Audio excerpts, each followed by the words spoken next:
Ya, Assalamualaikum warahmatullahi wabarakatuh. Nama saya Muhammad Rino Firmansyah, saya dari kelompok 2. Saya akan mempresentasikan peluang dan kaidah pencacahan.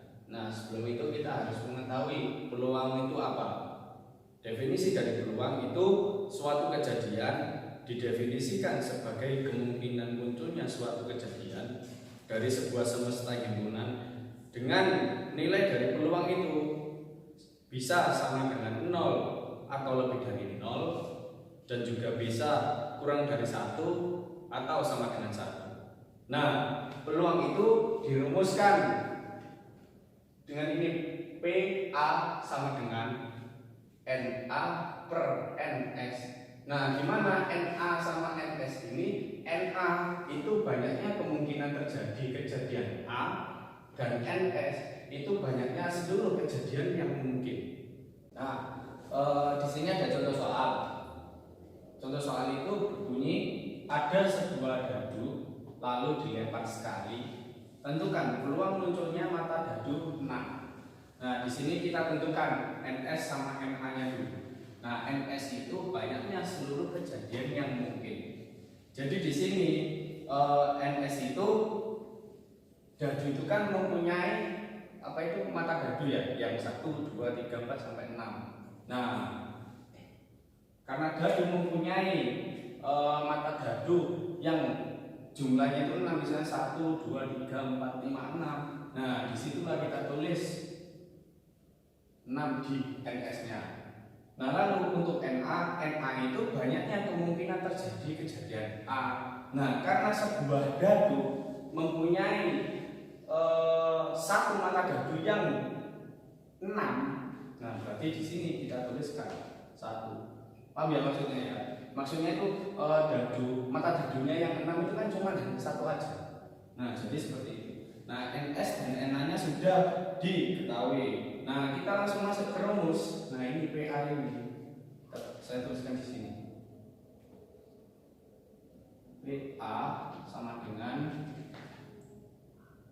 NA per NS. Nah, diketahui NA-nya berapa? NA-nya 1. Nah, NS-nya berapa? 6. Nah, berarti jawabannya 1 per 6. Jadi, peluang munculnya mata dadu 6 adalah 1 per 6. Nah, yang kedua ada frekuensi harapan. Nah, frekuensi harapan itu definisinya banyaknya pada suatu percobaan dikalikan dengan peluang pada suatu kejadian. Jadi pada frekuensi harapan yaitu menghitung berapa peluang pada suatu kejadian dengan berkali-kali melakukan percobaan.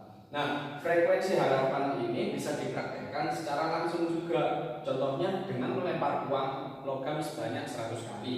Lalu hitung berapa banyak sisi gambar nominal pada uang logam dan berapa banyak sisi gambar sebaliknya selama 100 kali pelemparan tersebut.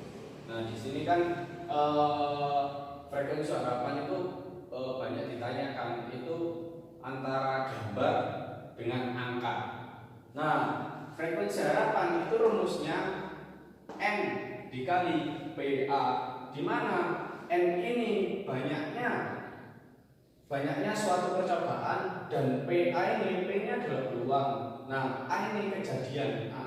Nah, frekuensi harapan itu juga bisa disimbolkan dengan F besar kecil. Nah, nanti itu saya jelaskan di contoh soalnya. Nah, jadi di sini ada sebuah contoh soal, yaitu satu buah logam yang dilemparkan ke udara sebanyak 30 kali. Tentukan frekuensi harapan munculnya pada sisi angka. Nah, di sini perlu kita perjelas. Semesta dari kejadian ini hanya 2, yaitu angka dan gambar. Pasti kalau kita melempar uang logam itu kan kalau nggak gambar kan angka. Nah, berarti kita tulis semestanya itu angka dan gambar. Nah, jadi seperti itu. Maka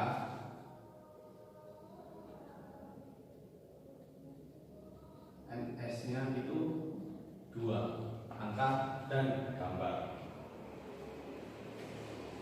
Nah sekarang kemungkinan munculnya sisi angka hanyalah satu. Pastikan sisi angka pada uang logam kan cuma satu. Jadi NA-nya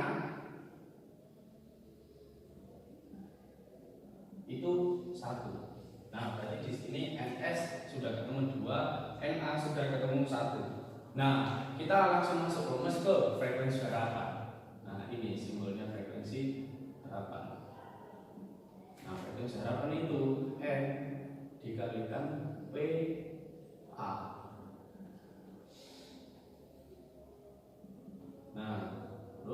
Nah N ini tadi banyaknya suatu percobaan, yaitu 30. Nah PA ini tadi kan karena kita mengetahui NS sama NA itu kan balik lagi ke rumus yang kita tadi. PA itu NA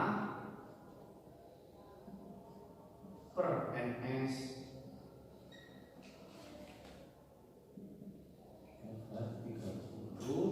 kali NA nya tadi kan 1 per NS nya 2, FH nya sama dengan 15. Jadi frekuensi harapan munculnya satu buah logam pada sisi angka yaitu 15 kali.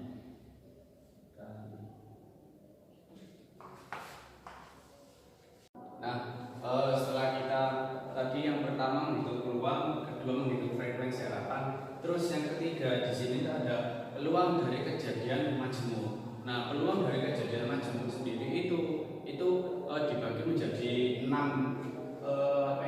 materi juga.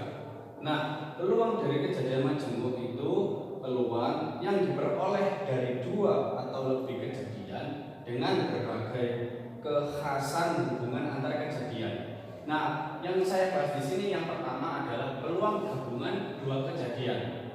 Nah, itu bisa dirumuskan yaitu dengan P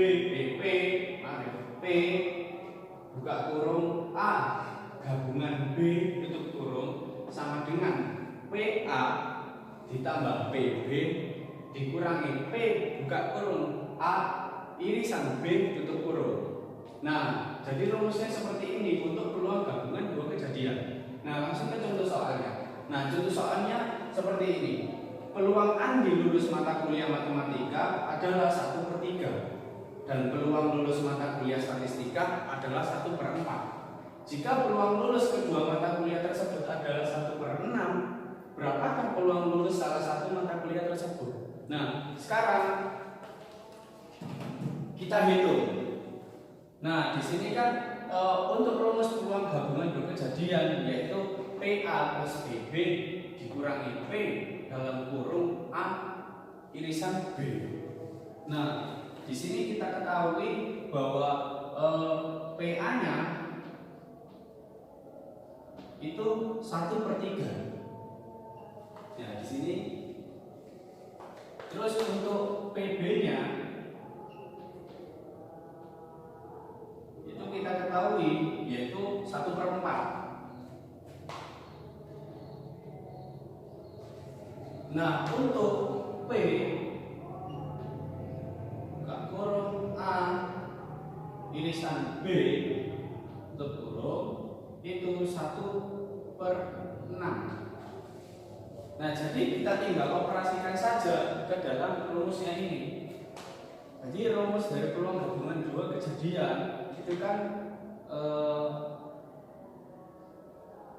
P sama dengan P A plus P B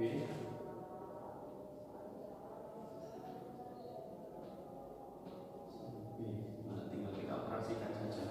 PA-nya di sini diketahui 1/3. Terus BB-nya 1/4.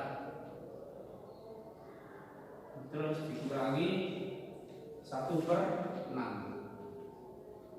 Nah, tinggal kita samakan penyebutnya. Kita samakan penyebutnya berarti ketemu 12. 12 dibagi 3, 4. 4 dikali 1, 4. 12 dibagi 4, 3. 3 dikali 1,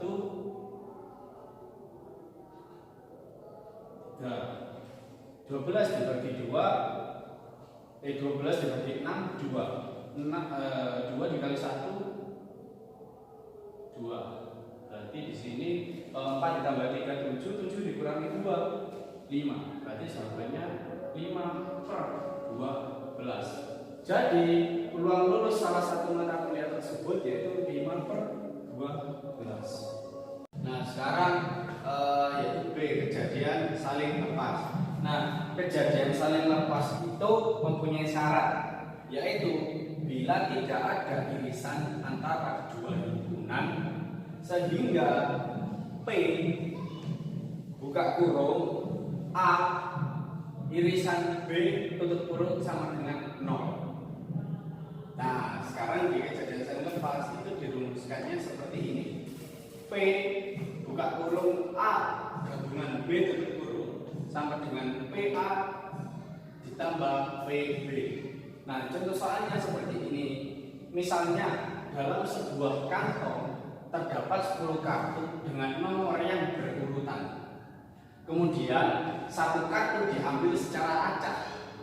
Jika A adalah kejadian kartu terambil nomor genap dan B adalah kejadian kartu terambil nomor ganjil, berapakah peluang kejadian A atau B? Nah, sekarang kita tentukan NS-nya terlebih dahulu. Nah, di sini kita ketahui S-nya itu dalam sebuah kantong terdapat 10 kartu dengan nomor yang berurutan. Berarti di sini kan sampelnya itu 1, 2, 3, 4, 5, 6, 7, 8, 9, 10. Untuk NS-nya 10 juga. Nah, ini kan sebenarnya 10. Nah, sekarang kejadian A. Kejadian A tadi diminta kartu terambil nomor genap. Nah, jadi dari sampel yang ini kita ambil nomor genap, yaitu 2, 4, 6, 8, 10. Nah ini yang A. Maka NA-nya 5, yaitu jumlah dari ini A sendiri. Terus kita masuk ke rumus yang BA, yaitu NA per NS sama dengan yang di sini kan 5 per S-nya 10.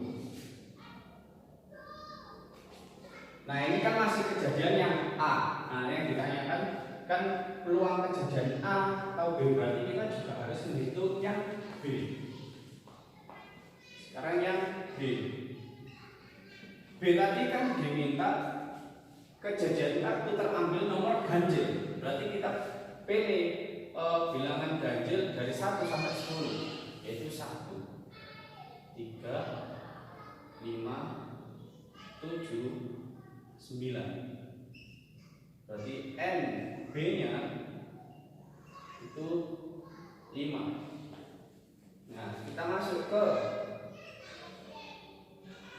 PB, yaitu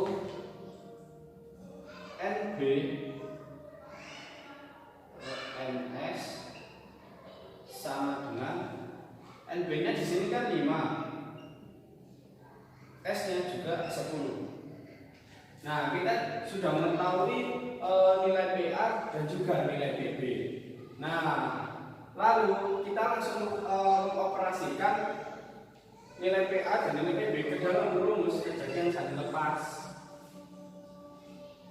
yaitu P buka kurung A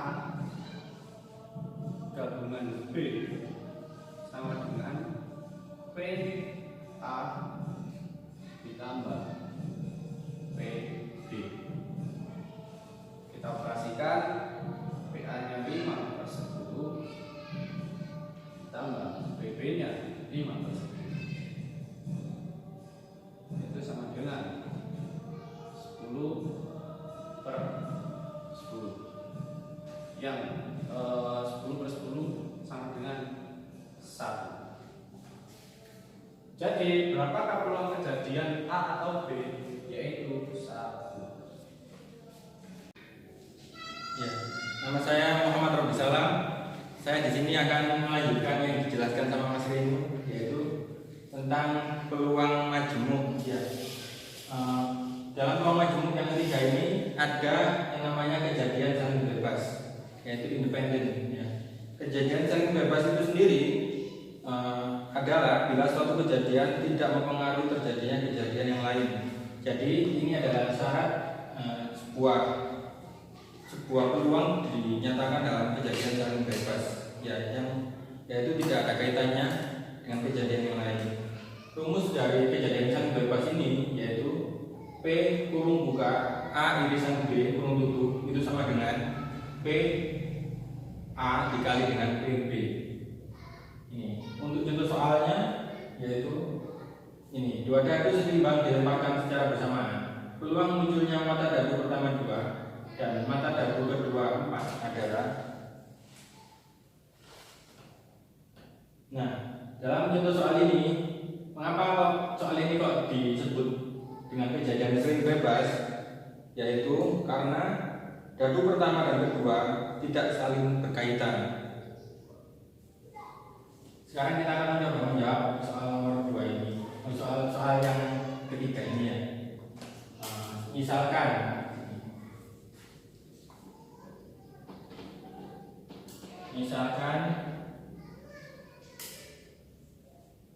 kejadian A itu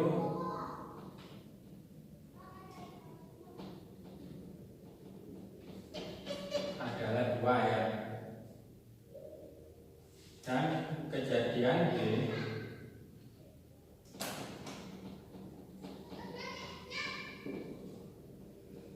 adalah 4. Kan tadi ditanyakan ya, peluang munculnya mata dadu yang pertama 2 dan mata dadu yang kedua 4. Jadi di sini saya misalkan kejadian A-nya itu 2 dan kejadian B-nya itu 4. Terus sekarang kita coba mencari kemungkinan dari kejadian A. NA-nya berapa? Karena dalam satu dadu itu jumlah mata dadu 2 itu cuma ada 1, berarti NA-nya 1 ya. Ini. Terus yang kejadian B, NB-nya berapa? Karena dalam satu dadu itu jumlah angka 4 itu cuma ada 1, berarti NB-nya 1. Nah, ini. Kemudian sekarang menentukan ruang sampelnya atau banyak kejadian yang mungkin, NS ya. Pertama-tama harus diketahui dulu semestanya ya, S-nya berapa, S-nya berapa. Ini dalam dadu itu kan ada 6 mata dadu ya, berarti semestanya ada 1, 2, 3, 4, 5, 6 ya. Karena jumlah semestanya ada 6, maka NS-nya adalah 6 ya. Sekarang kita masuk mencari ini peluang A-nya dulu. Untuk mencari kejadian saling bebasnya kita harus mencari peluang kejadian A dulu.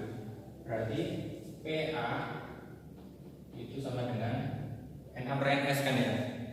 Berarti NA-nya berapa tadi? NA-nya 1. NS-nya berapa? Karena ruang sampelnya 6, maka NS-nya 6. Ya, berarti peluang A-nya itu 1/6. Kemudian peluang B, peluang kejadian B, yaitu NB-nya 1, NS-nya sama, yaitu 6. Sekarang karena nilai peluang A dan peluang B sudah ditemukan, kita operasikan ke dalam rumus kejadian saling bebas, yaitu P A irisan B itu sama dengan PA dikali PB sama dengan nilai PA nya 1/6 dan nilai PB nya 1/6. Jadi didapat 1/36. Jadi peluang munculnya mata dagu pertama 2 dan mata dagu kedua 4 adalah 1/36. Ya, saya melanjutkan yang kemarin dijelaskan tentang peluang dari kejadian majemuk, yaitu yang keempat namanya peluang bersyarat. Ya, apa itu peluang bersyarat? Yaitu kejadian yang menyatakan peluang munculnya kejadian A setelah muncul kejadian B, dituliskan dengan P A/B. Jadi kalau semisal mencari kejadian bersyarat dari A ya, berarti rumusnya ini P A/B. Tapi kalau semisal dicari dari kejadian B, ya menggunakan rumus P B/A. Nih, apa itu P A/B itu apa? Yaitu P A irisan B dibagi dengan peluang dari kejadian B. Nah ini kalau misal ditanya irisannya, maka P A irisan B itu sama dengan P A/B dikalikan dengan peluang dari kejadian B. Ini maksudnya P A/B itu apa? Maksudnya itu peluang bersyarat kejadian A, seperti itu. Kalau misal ditanya tentang kejadian A, maka menggunakan ini rumus ini. Tapi kalau misal kejadian B, maka A-nya ini berubah jadi B, menjadi P B/A, seperti itu. Masuk ke contoh soal. Contoh soalnya, sebuah dadu dilemparkan 1 kali dan diketahui yang muncul adalah ganjil. Tentukan peluang akan muncul mata dagu lebih dari 4. Iya. Pertama kita harus mencari peluang kejadian A dulu. Berarti sebelum mencari peluang kejadian A, kita harus tahu A itu apa aja. Kan A itu bilangan ganjil ya, bilangan ganjil. Berarti bilangan ganjil tidak lebih dari 4. Berarti 1,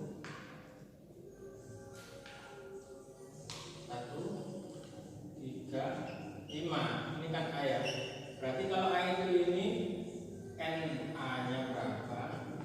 Karena jumlahnya itu karena anggotanya itu cuma 1, 3 sama 5, berarti NA-nya itu 3. Nah gitu ya. Berarti kalau NA-nya 3, sekarang yang peluang dari A. Peluang dari A itu berapa? Berarti 3 per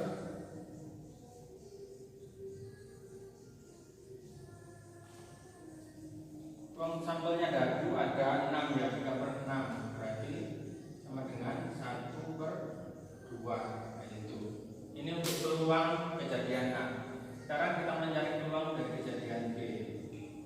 Peluang dari kejadian B. Langsung aja ya. Rumus peluang kejadian B berarti harus tahu NB-nya berapa. Karena dalam dadu yang lebih dari 4 itu cuma 5 sama 6. Berarti NB-nya berarti pasti 2 ya. Ada 2. Ruang sampelnya dalam dadu kan ada 6 mata dadu, berarti ada 6 NS-nya. Berarti 2/6 itu sama dengan 1/3. Sekarang kita cari, tentukan peluang akan muncul mata dadu lebih dari 4. Berarti yang dicari itu peluang kejadian yang B ya. Tadi di rumusnya kan P A/B itu sama dengan P A irisan B per PB ya. Itu jika ditanya peluang kejadian A, ya peluang bersyarat untuk kejadian A. Tapi kalau ditanya untuk peluang besar kejadian B, tinggal kita ubah. Berarti P B irisan A itu sama dengan P B P slash A, mohon maaf, sama dengan P B irisan A per P A. Ya, tinggal diubah aja. Sekarang kita operasikan. Ini berarti kita harus tahu ini P B irisan A nya nilainya berapa. Kita hitung P B irisan A itu sama dengan P B nya nilainya 1/3. Kita kali dengan 1/2. Tuh, kenapa kok dikalikan? Kan rumus irisan itu kan dikalikan. Kalau semisal PA irisan B itu sama aja artinya dengan PA dikali PB, seperti itu ya, sama dengan 1/6. Berarti PB irisan A ini nilainya 1/6 dibagi nilai dari peluang dari A yaitu 1/2. Kalau ada pembagian seperti ini, diubah posisinya menjadi 1/6 dikali 2/1 menjadi 2/6. Jadi peluang bersyarat untuk mata gadu untuk mata gadu yang muncul lebih dari 4 yaitu 1/3.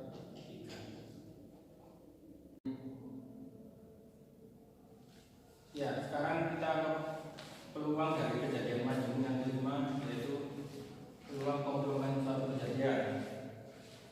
Ya, saya beri gambaran peluang komplemen suatu kejadian itu jika A dan A inverse adalah dua buah kejadian yang saling berkomplemen, maka peluang komplemen kejadian A ditulis dengan PA ini. Kebalikannya gitu ya. Kebalikan dari PA kayak gitu. Itu mempunyai rumus 1 min PA. Jadi rumus peluang komplemen suatu kejadian itu adalah PA inverse sama dengan 1 min peluang kejadian A, kayak gitu. Kita masuk ke contoh soal. Sebuah dadu dilempar 1 kali, berapa peluang kejadian munculnya mata dadu bukan angka 2? Berarti kalau semisal mata dadu bukan angka 2 kan bisa 1 ya, bisa 3, bisa 4, bisa 5, bisa 6, kayak gitu ya. Pertama kita harus tentukan kejadian A itu berapa, kayak gitu. NA nya NA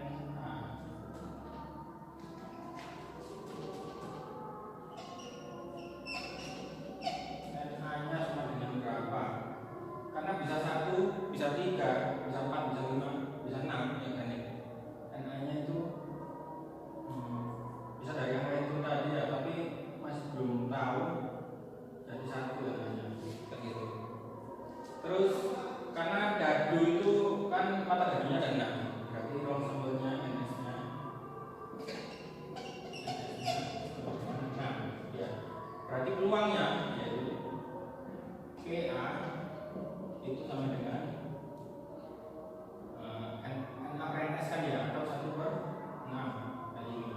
Sekarang kita masukkan kita operasikan ke rumus peluang komplemen yaitu PA inverse itu sama dengan 1 min peluang kejadian A. Jadi 1 min peluang kejadian A kan 1/6 ya, itu 1/6. 1 kan nilainya sama aja dengan 6/6 kan ya. 6/6 diambil 1/6, jadi nilainya 5/6. Jadi peluang kejadian munculnya mata dadu bukan angka 2, selain angka 2 ya, yaitu 5/6.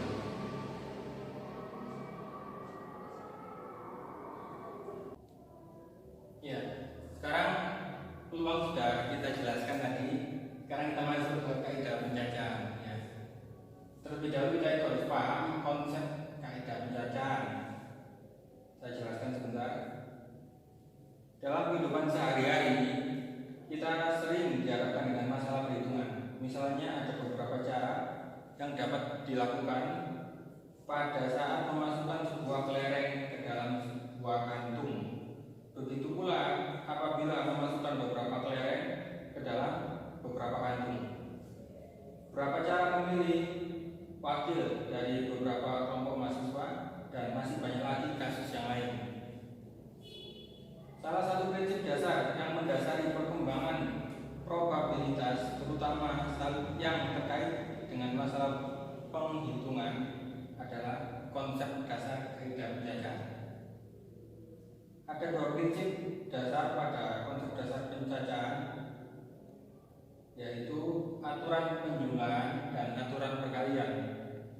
Saya jelaskan aturan penjumlahan itu. Aturan penjumlahan itu nama lainnya rule of sum, ya, dalam bahasa Inggris. Aturan ini berbunyi, jika pekerjaan jenis pertama dapat dilakukan dengan M cara, pekerjaan jenis kedua dapat dilakukan dengan N cara, dan kedua jenis pekerjaan itu tidak dapat dilakukan secara simultan. Maksudnya pekerjaannya itu tidak bisa dilakukan secara bersamaan. Itu maksud simultan. Maka banyaknya cara untuk menyelesaikan tugas tersebut adalah M plus N cara. Seperti itu. Untuk aturan perkaliannya berbunyi ini, jika suatu prosedur dapat dipecah menjadi dua tahap, dan jika tahap pertama menghasilkan M keluaran yang mungkin, dan masing-masing keluaran dilanjutkan ke tahap kedua dengan N keluaran yang mungkin, maka prosedur tersebut akan menghasilkan M kali N keluaran yang mungkin. Seperti itu untuk kaidah penjajahan. Ya, sekarang kita lanjutkan materi kaidah penjajahan tadi.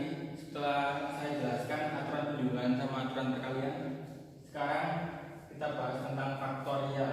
Ya, faktorial bilangan asli atau disebutkan dengan N adalah perkalian semua bilangan asli yang kurang atau sama dengan N. Faktorial dilambangkan dengan tanda seru, kayak ini, nama faktorial. Ya, kalau jika N tanda seru kayak gini, itu namanya, bacanya itu bukan N tanda seru, tapi N faktorial. Dan itu ya. Maksudnya itu gimana? Maksudnya kalau satu faktorial itu namanya anggotanya cuma satu, begitu ya, satu saja. Tapi kalau dua faktorial itu maksudnya anggotanya ada satu sama dua, ada operasi perkalian di dalamnya. Jadi satu kali dua kayak gitu. Kalau tiga faktorial berarti satu kali dua kali tiga.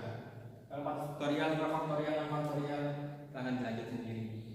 Gitu ya. Sekarang kita masuk yang kita masuk ke contoh soal. Ya, contoh soalnya yaitu 4 buah lukisan A, B, C, D akan dipajang berurutan pada sebuah dinding pameran. Berapakah jumlah susunan yang dapat dibentuk dari keempat lukisan tersebut? Nah,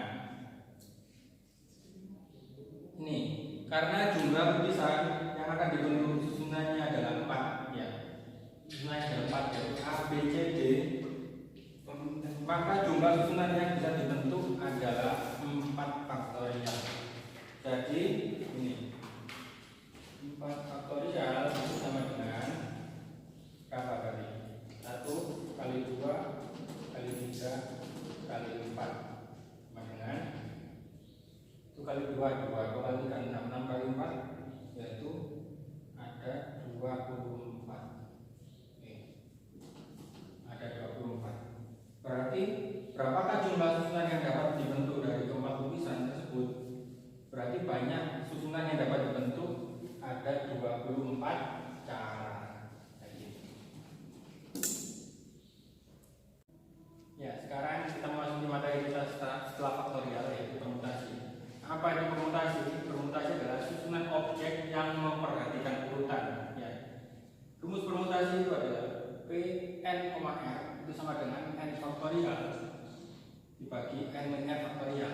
Contoh soalnya, perusahaan pengalengan sedang membutuhkan 4 karyawan baru untuk mengisi posisi berbeda yang kosong. Ya. Namun kalau nilai tersedia sebanyak 9, tentukan berapa banyak jumlah karyawan yang mungkin dilakukan. Berarti ini P N-nya berapa? N-nya kan 9 banyaknya ya, 9. Kemudian R-nya berapa? R-nya itu 4 ya. Jadi 9 faktorial per 9 kali 4 faktorial berarti berapa? 5 faktorial ya. 9 faktorial itu berapa? Itu sama aja dengan 1 kali 2 kali 3 kali 4 kali 5 sampai kali 9 kali. Kalau saya pakai yang kali yang belakangnya 9 kali 8 kali 7 kali 6 kali 5 faktorial. Ini kan nggak apa-apa ya. Bagi 5 faktorial. Jadi 5 faktorial sama 5 faktorial dicoret. Nah itu. Tinggal 9 kali 8 kali 7 kali 6 kali sudah. Itu saja nilainya.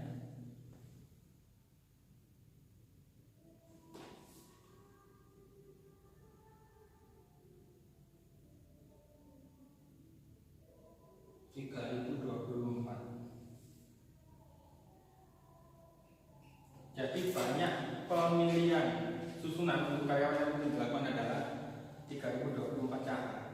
Kayak itu. Sekarang kita beralih ke kombinasi materi selanjutnya yaitu permutasi tadi memperhatikan urutan, sebaliknya kombinasi tidak memperhatikan urutan.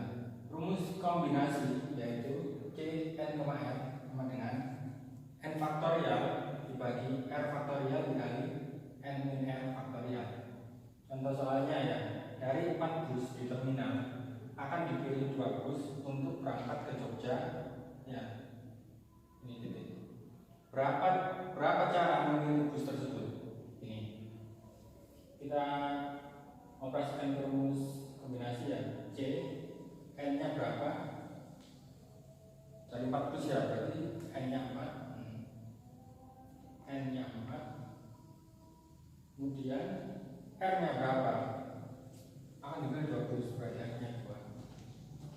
Itu.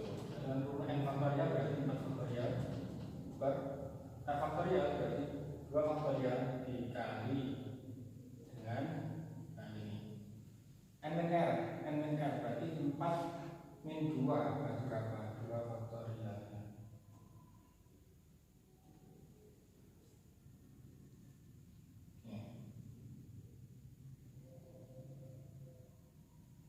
Berarti 4 faktorial itu berarti 4 kali 3 kali 2 kali 1 kan ya.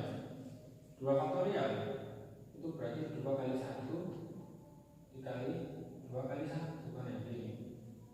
Berarti kalau gini kita coret yang 2 kali 1 ini dengan 4 sisa 2. Kemudian 2 kali 1 yang ini kita coret dengan yang di belakang. Jadi 2 kali 3 berapa? 6. Sisa 2 kali 3 ya 6. Berarti ada 6 cara untuk memilih 2 bus untuk berangkat ke Jogja.